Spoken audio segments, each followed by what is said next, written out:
of random. What does joining Hip Hop Now's Patreon mean? It means supporting the kind of hip-hop content that keeps you updated on the latest hip-hop news and moves. It means supporting the production of content like That Time in Hip Hop and Hip Hop Now Reviews. It means you care about the conversation and preservation of hip-hop music and culture. Hip Hop Now Patreon supporters get access to bonus content, merchandise, and more. Support the movement. Become a supporter of Hip Hop Now podcast today at patreon.com/Hip Hop Now. Coming up on this week's episode of Hip Hop Now podcast, Questlove's Summer of Soul documentary makes some noise at the Sundance Film Festival. Some reflections on my Twitter poll I put up a couple of weeks ago, Griselda, and rappers getting liposuction. Y'all good with that? Let's get right to the business. Read these headlines. This album must be gone. This album must be gone. Classic album. Compton Hip Hop Podcast.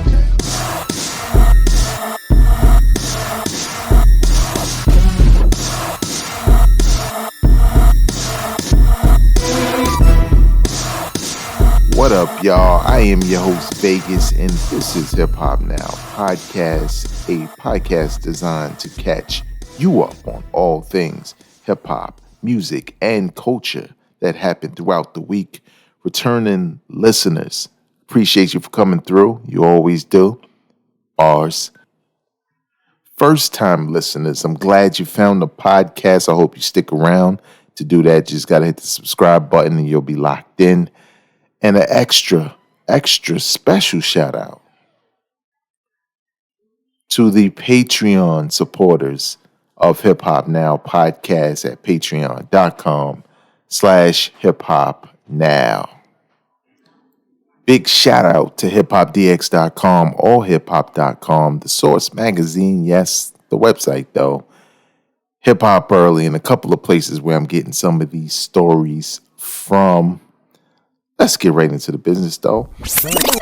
So I saw this article in hiphopdx.com, and the title says, Jadakiss just earned more bragging rights to King of New York title. Now, we all know, King of New York title kind of died with Biggie, but became something that we kind of, we humored since his passing. But it really came down to Jay-Z or Nas, and we saw kind of how that went, right? For a long time, it was basically Jay-Z because he had all the hit records, he had the radio.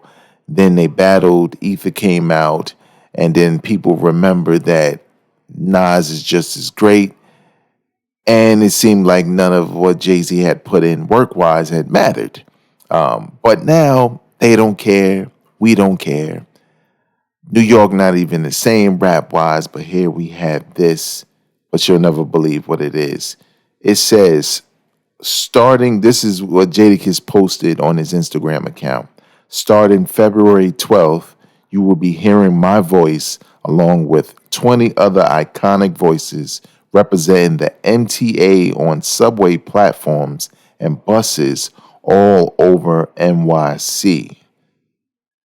Now, I find that funny because who still rides the train? It's in a pandemic, right? We in it, right? We in the pandemic, right?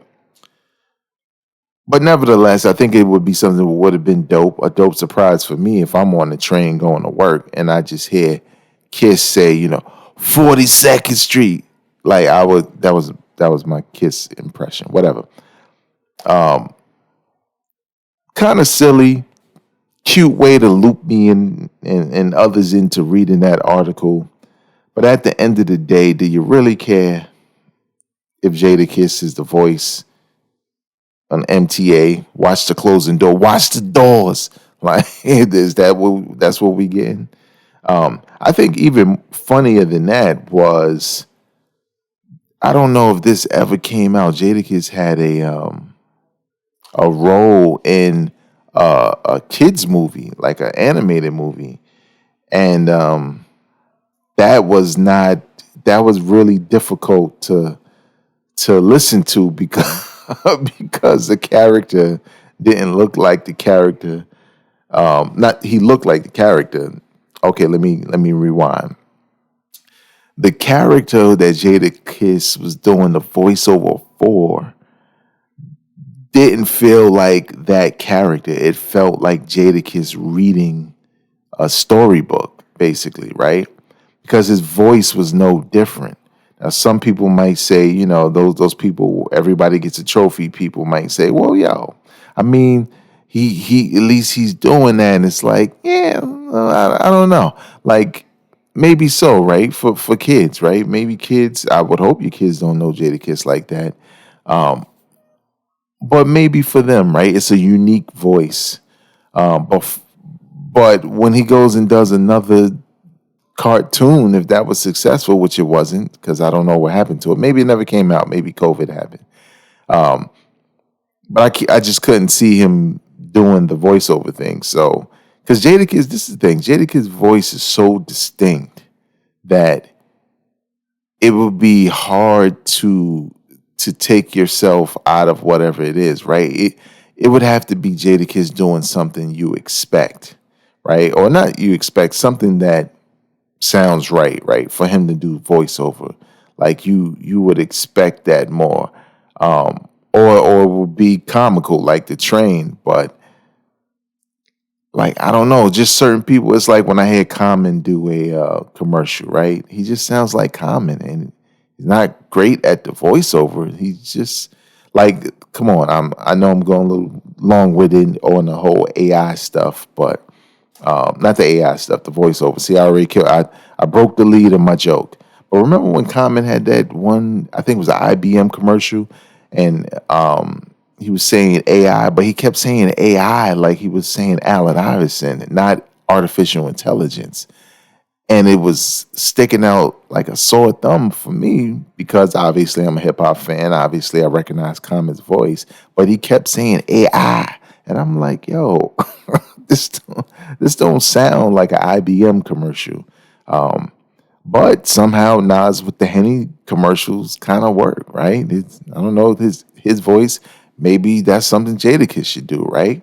I can hear Jadakiss telling you about Henny, but that's besides the point. Question to you: do you care whether or not rappers do voiceovers? Plenty of them have done it, from Queen Latifah to MC Lyte. MC Lyte has made like a career out of it. Do you care? Does it, do you like the idea of stepping on a train and hearing Jadakiss? I kind of like the idea of that. It just won't happen because it's a pandemic, but so be it. Joe Budden's award-winning podcast has content coming to patreon.com. Now, some of his fans were worried because they figured, oh no, that just means that you're having some financial situations. And I will say bad financial situations. And I'll just say to that, it doesn't necessarily mean that, right? And I only say that because, here's a shameless plug, but patreon.com/hiphopnow wasn't created because the show needed money to continue. It was created because the show is 200 episodes plus. I've been in I used to have a blog, but I've been in the blog online content creation business since probably like 2007, if not 2000, maybe 2009, somewhere around that time. So I've been doing this for a minute. And with the podcast itself, I've probably been doing it for maybe 4 or 5 years now, which is unbelievable. And it felt like it was getting stale for me creatively. And I was thinking, like, you know what? I have enough episodes, right, where people can go back. I wouldn't delete them if I stopped the podcast. I just wouldn't make any new episodes.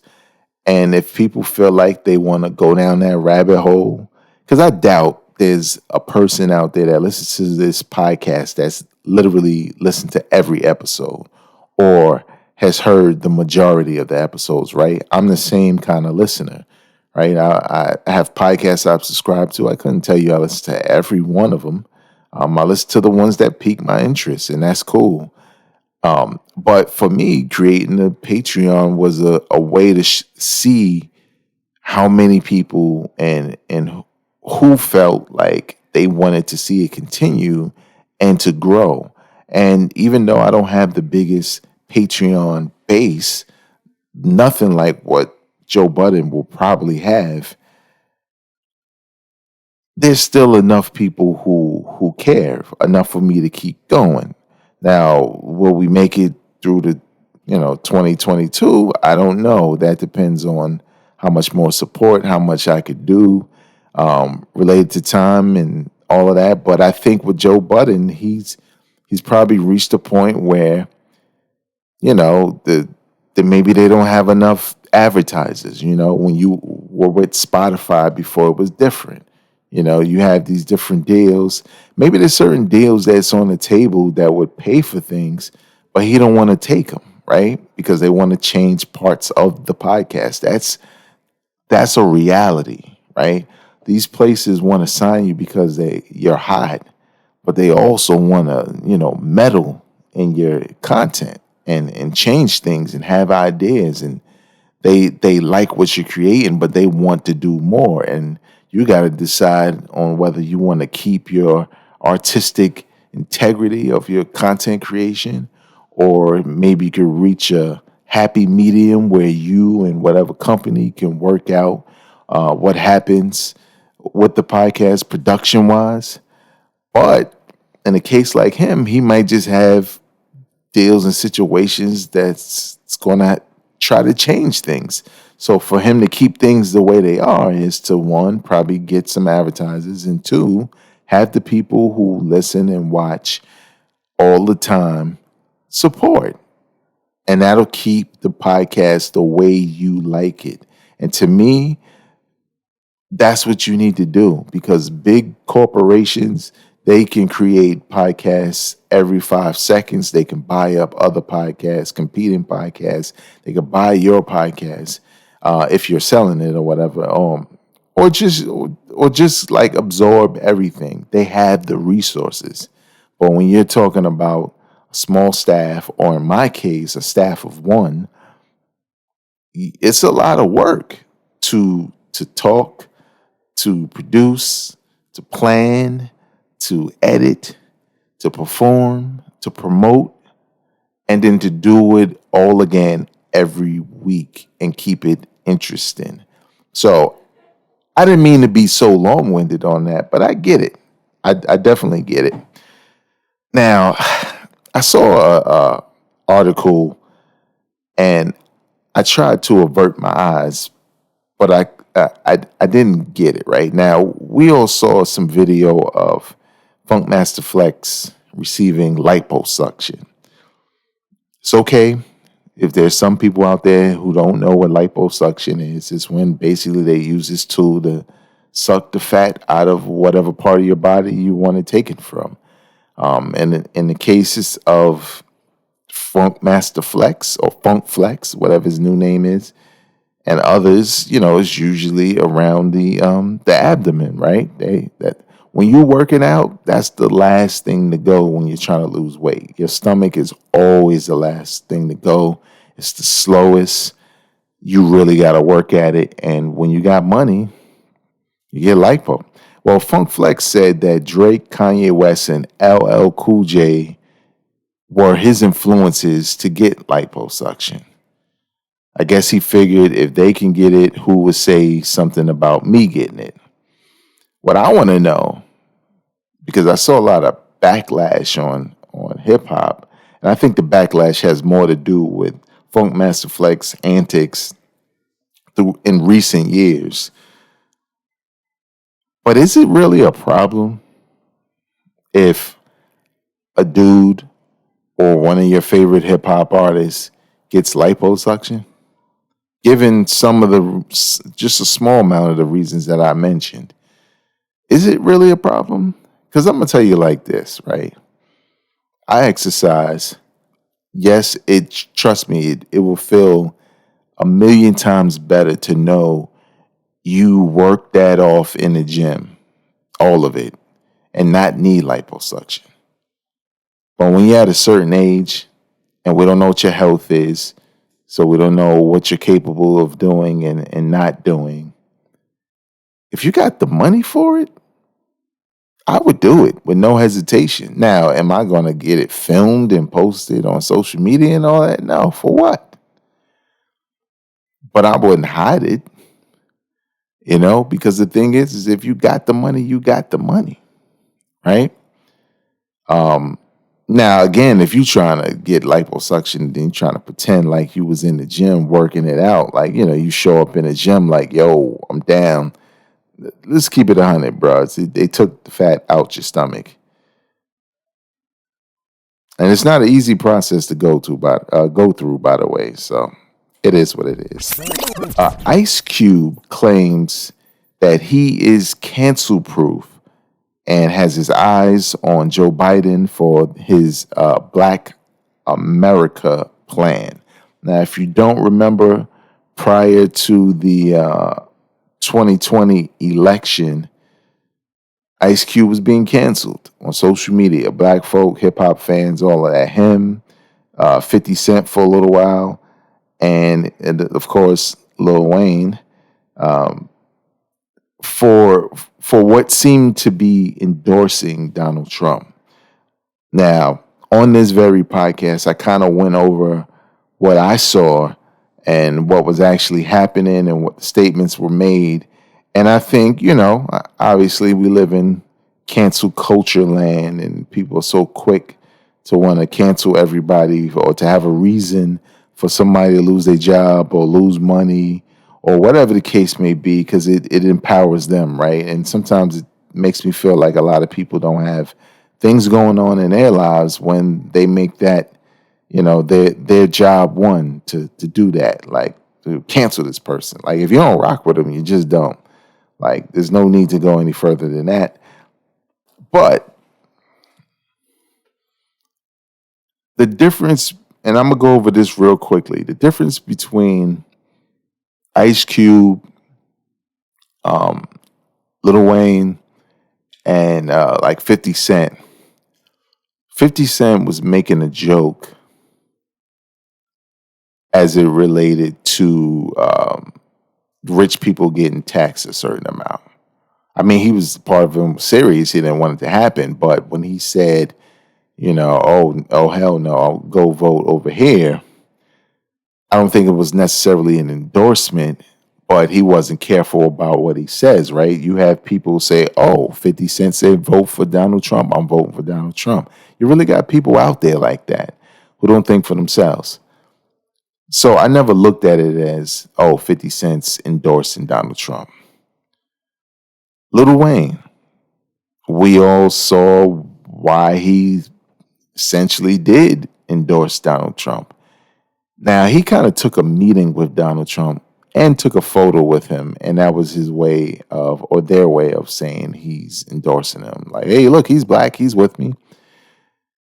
But we know what that was about. Lil Wayne was there to get pardoned, and he got that. But it was disappointing for him to have to do that, right? Like I get it. You don't want to go to jail, but there's things you could have avoided to, avoid that period where you didn't have to put yourself in this situation. Who knows what that does for his career going forward? Honestly, it wasn't as live as it used to be.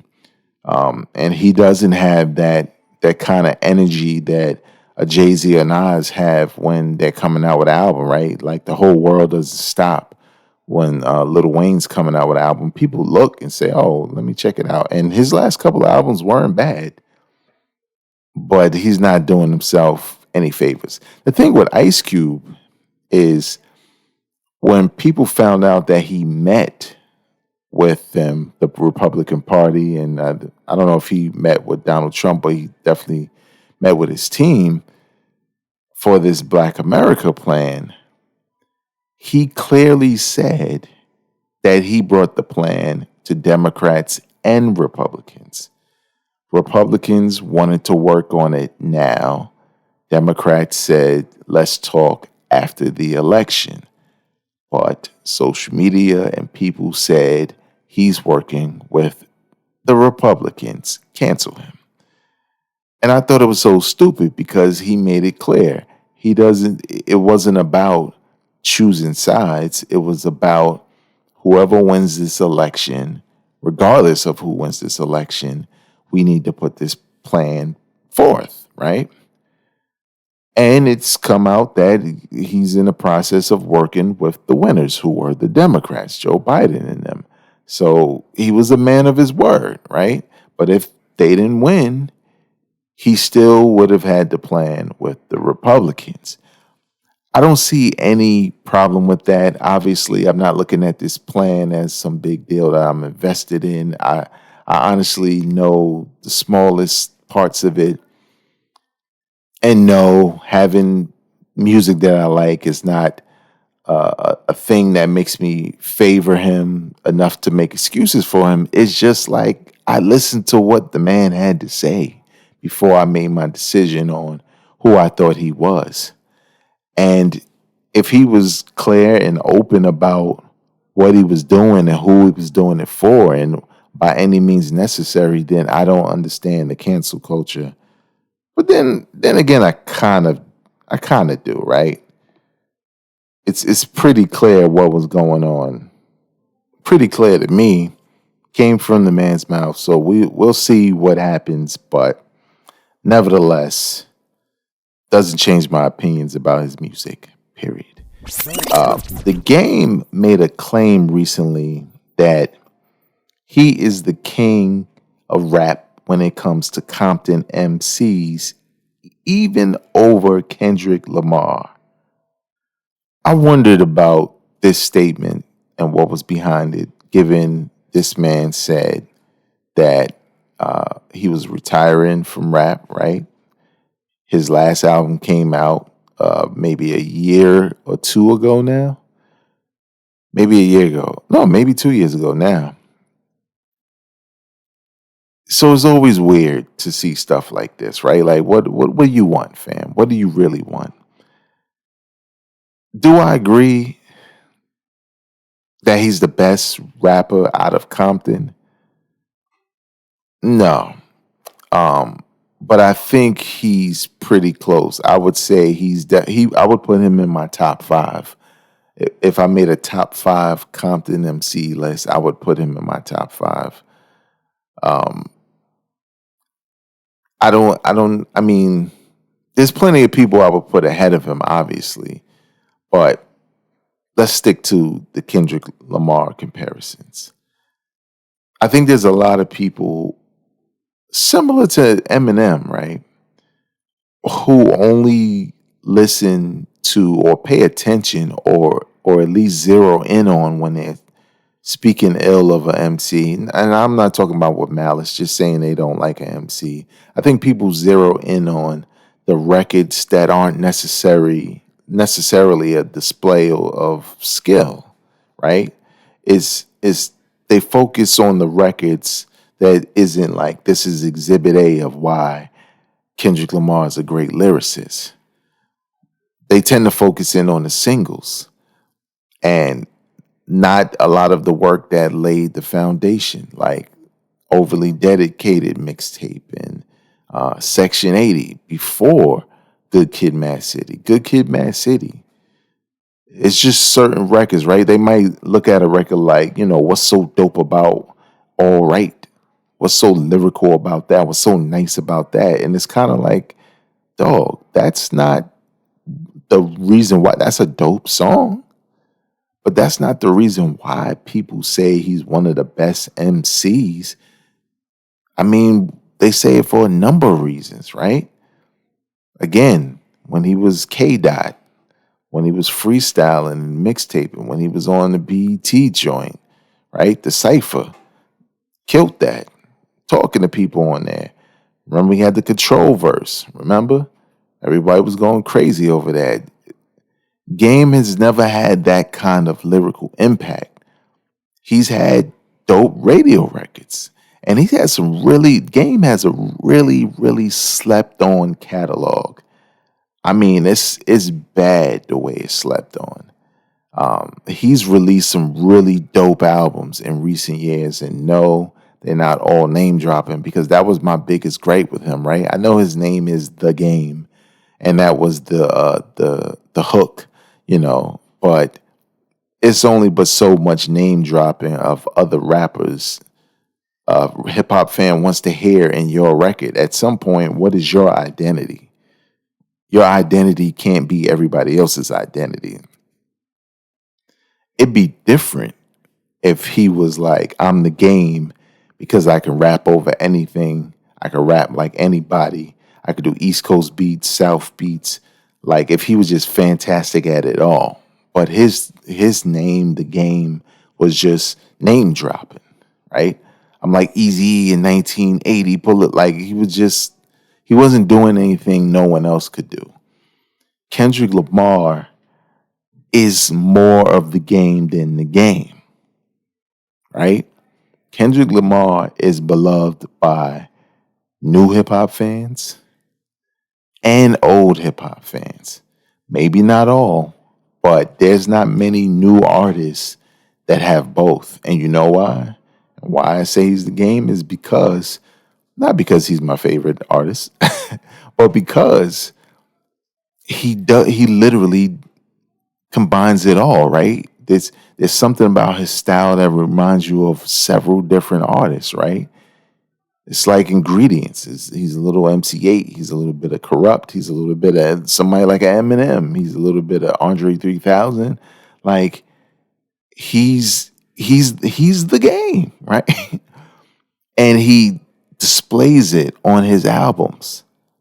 See, whereas Game has a very slept on discography, it's a lot of hit or miss albums also, right? He'll have one really dope album, then he'll have one that's not that good at all.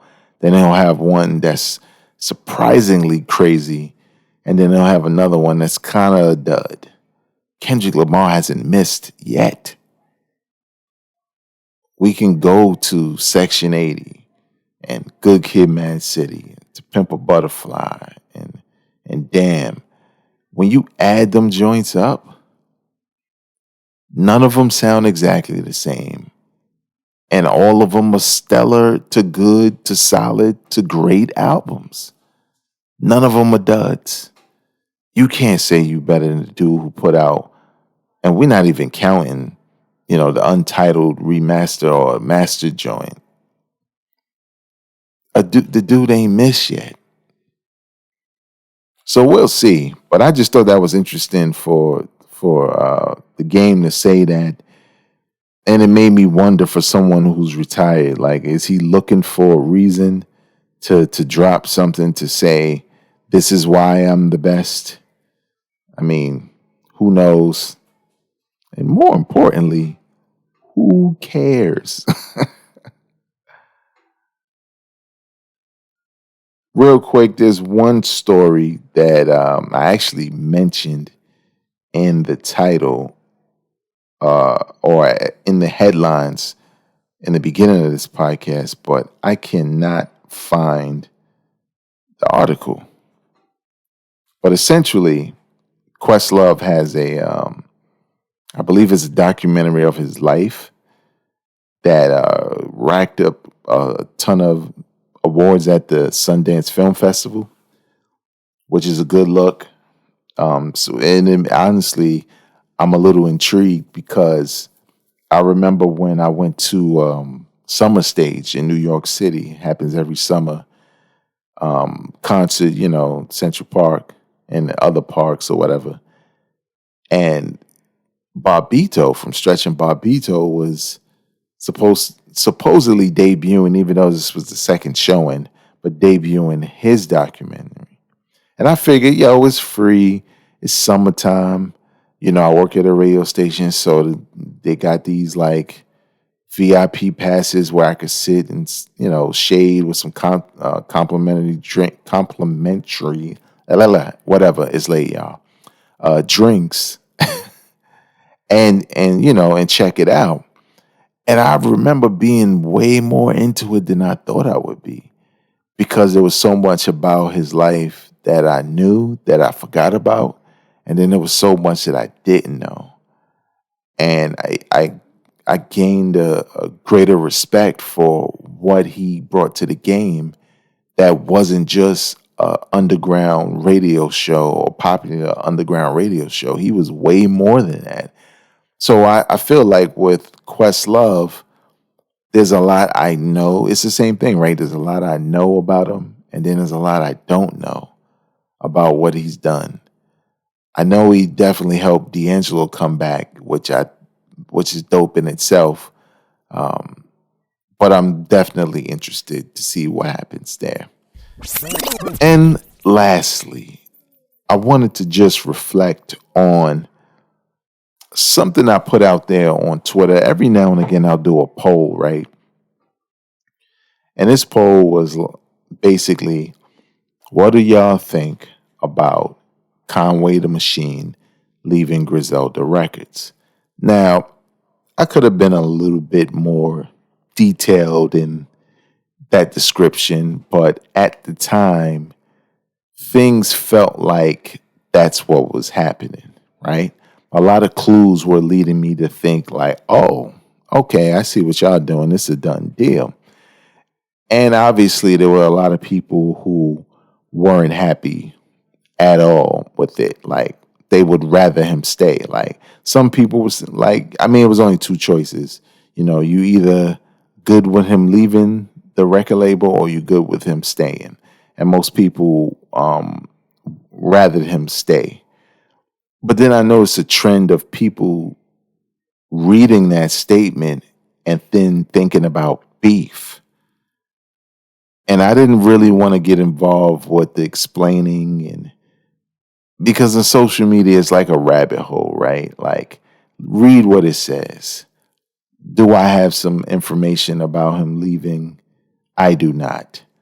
But all signs pointed to a business relationship ending, not a beef, a business relationship. And they still do, right? I'll say this. What drove me to even put that out there on Twitter as a poll? I saw Conway saying everything other than I'm not leaving Griselda Records. Now, sure, was he humoring some people, but he never denied leaving it, right? Leaving Griselda Records. But everything pointed to it. Now, some people thought, oh, because he's not in the movie. It's like, nah, the movie part don't matter. He didn't got to be in the movie, but him not being on the soundtrack was one thing. Him talking about becoming a free agent. Most people, like myself, thought that was only talking about Shady Records, but that's not the only record label he's a part of, right? Shady Record, Griselda. And when you say you're a free agent, that means you're a free agent. You don't have no squad. But everybody kept thinking that was a beef. And it's like, well, it's not a beef. You can still be family and do business elsewhere. That's not a beef. A perfect world is, yes, I would want to just continue to do business with my family. But if it's not smart for you as an artist and you're not maximizing your potential, even though this is your brother, and you have an opportunity to leave, you would. Now, does that mean they won't collaborate, or the deal or Westside Gunn won't get paid off or wherever he goes? Look, contracts are really funny. So a couple people would ask Conway, they would ask Westside Gunn, and they would only speak to the beefing part. This is my brother. What are you talking about? I was with him yesterday. Who said I was, the brothers was beefing or whatever? But he never committed to saying, I'm not leaving Griselda Records. And some people were like, yo, he just like to drag people on. But what does that do, right? If you're a fan and you think your favorite artist is leaving, me dragging you along and saying you're not, I might be, I might not, blah, blah, blah. That doesn't make that fan go out and buy more music. So it's not like it's some kind of genius marketing plan. They're going to buy what they buy, even if you come back and say, yo, I'm back on Griselda. Now, this is the thing that I think Westside Gunn, Conway, and Benny in a lot of ways are doing in regards to the topic that seemed to catch fire around the time I did the poll. Conway is not saying anything about contracts and what label he's on and what label he's going to be to or go to. But he laid a lot of thoughts out there, right? That lead you to believe he's a free agent. Now, that's just like a tactic, right? When Kobe wanted to leave the Lakers, he was pretty adamant about it. He never left, but he let the whole world know. And that made the Lakers shape up and get him, some players, Pau Gasol and Ron Artest and all of that. And boom, he wins championships again. So it could be a negotiation tactic, right? Show how many people really don't want him to leave. So Griselda would probably do a better deal with someone else or by themselves or whatever the case may be. Same thing with Westside Gunn and his responses, right? He never spoke to any, and not that he has to, contractual situation, whether his brother is leaving the label or not. He only spoke to beef.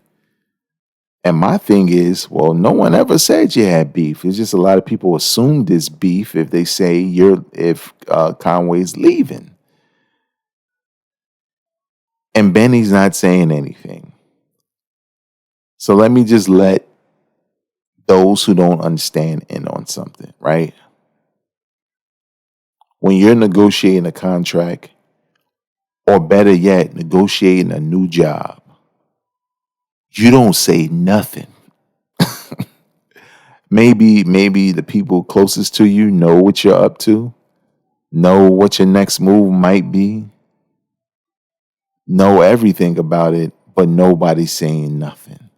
Nobody should know anything until it's time for them to know. So whether that's Benny coming out basically saying, I'm not leaving my brothers, I'm Griselda for life, and he's literally still on the label, that means they worked it out.